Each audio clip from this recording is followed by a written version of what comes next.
thank you so much for taking the time to talk to us. Always appreciate it. And we do have a little bit of gameplay footage that Dean's going to show us. So we're going to maybe cut it and move the camera this way. Again, thank you so much, Dean. Appreciate it. All the best with the release. Cheers. Thanks, man. This stuff here won't exist. So the idea in the standalone is that you will actually drag items off your avatar. So if I want to take the helmet off, I will click and drag and take it off. But for the moment, we haven't got the hit detection working, so we've just created a temporary little thing there. So I can drag some of these items off here like that. And I can open up the container and see what's in them. So you can see there's no container on the motorbike helmet, but the blue jeans have 6 slots there. So I'll put this back on my dude, and I'll put a helmet back on my dude, and I'll have a look. So I've got 3 items in here. It might be a little bit hard to see because my screen's really low.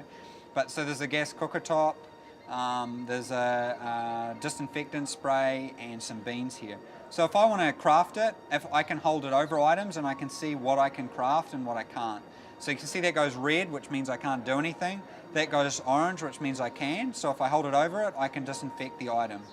And so it's telling me there that, you know, at the moment I've just got a temporary message. So I can spray on that.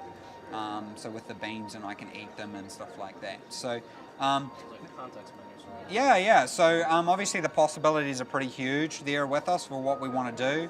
As well, one thing we're quite proud of is that the container system works in multiplayer when it's on the ground as well, and that. So it's a lot better in terms of dealing with stuff. So you can actually, you know, come back over to something and check it out, and you can see all the items are there on the ground when you put it back on you. So the idea is to really make the player. I should probably turn that brightness. I think it's up. Really make the player feel connected with their character, and that's why this avatar is really important. As well, we've got the context menu, which you can sorry, not the context menu, the quick bar menu. So you can put stuff on. I'll just actually quickly hack myself in, and I'll probably get crap on the internet for this. Everyone's like, you're hacking your own game. Like, yeah, well, I don't have the internet, so yeah, so I'll just drop that on the ground and then add it back on. So I have, so you can see here now this context menu here, so I can select my weapon and go around. Now, one other thing we're doing is, that won't be there as well, we're completely removing the AI, the UI, but one thing we're doing is we've taken a lot of feedback from Arma 3. We actually grabbed a couple of the guys who were working on the control system for that and said, what would you do if you could do anything? So right now they're working on how to implement and change the controls so it's much more fluid. Yeah, but we're experimenting with a couple of ways. One way we might have it that your weapon always stays down and that you have to hold a key for it to stay up. And the other way we might just leave it like this, where you actually run around. So this is the example here of, see how I have to hold down the space key to lift the weapon up and aim? And we're hoping to do that to try and remove this shoot on sight mentality. So we're experimenting with a couple of ways to do it. We're not sure whether we're going to go with this way or whether we'll go with the Arma 3 style way, but it's quite cool because then you just, you know, you're running along and then you're running along and, oh, yep, I'm aiming. So people know then that I'm pointing my weapon at them. Right. Because I know from being a soldier myself, you know, it's really tiring to run around with your weapon always pointed at people. If I go into...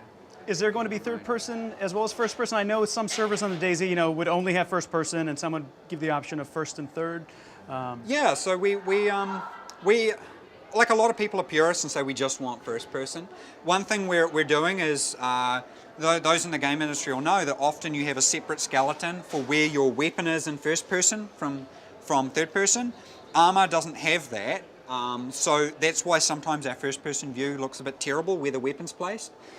So with the new skeleton we're implemented, it's not implemented for the player yet, but we're going to be able to do that. So we're going to make the first person view look a lot better. But we are going to add an option in, I think it's already in the options, for players to change their perspective and stuff like that. Oh, great, yeah. Great. That's awesome. We've been trying to add a lot more options, so you can see here the field of view. I don't know if you know if it's working yet. It looks like the clothing. Oh, wait, I'm in camera. That's why. Looks like the clothing is a lot more detailed as well. And yeah, way more detailed. We got this really great Russian artist, and he's doing a really good job with it. So I think you can see here, field of view is working out. Is it okay to show that red screen? Yeah, Okay. yeah, it's fine. So that's our, if everybody's curious about it, it gives us all this debug kind of information. It kind of shows how awesome the engine is. So Cool. as we're debugging stuff, yeah. Of course. We try to be really open with our development. That's great. But you can see the sky's looking way better, and That's good. all the interiors being like open is really cool, and being How- able to vault up stuff. How are the day and night cycles? I mean, does it still get really dark at night? And Yeah, depending on... our night actually looks terrible. It's the worst thing at the moment in the game because we've played with the shaders for the day. Yeah, so, whoops, I keep opening that door. So you can see even the movement indoors is way better now. Absolutely. And more getting a bit sick. more buildings are going to be enterable as well, or all of them are going to be enterable? Nearly all of them are going to be enterable. Okay. Oh, that's great. Yeah, so we've got a good lot news. of new areas we've added. My dude's really tired. Let's go back into this cool little camera moment. You should do something with the item spawning too, so it's a lot more natural.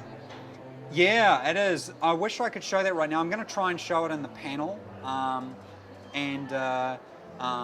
Yeah, trying to show it in the panel because now like items can just kind of spawn anywhere, like even in car wrecks and stuff like that. So that's great. It's going to be pretty cool. But Wow. this satellite map's going to look even better because we've just purchased new satellite imagery of all the terrain. Epic.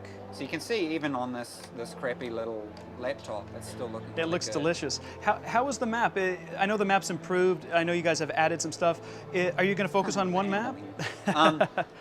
Yeah, we are going to focus on this map. Okay. People aren't really going to recognize it. There's whole new areas. So this Gotcha. is an area we're quite proud of. So this gives like all these buildings here, and we're actually working. One of our tasks for our artists is to make these all enterable, but they're going to be kind of abandoned ghost town type buildings. Like the windows will be all smashed, and you'll really have to check inside these buildings. So I think this is going to be a real massive kill zone. Like you can actually loot all these vehicles here and stuff like that. So it's going to be a real death zone, I think, this area. And this is actually right by Chernarus. So it actually makes, you know, because you sort of look at Chernarus and you're like, why is it so big? Because nobody lives here. But now you can see these areas where Cool people additions. live. Yeah.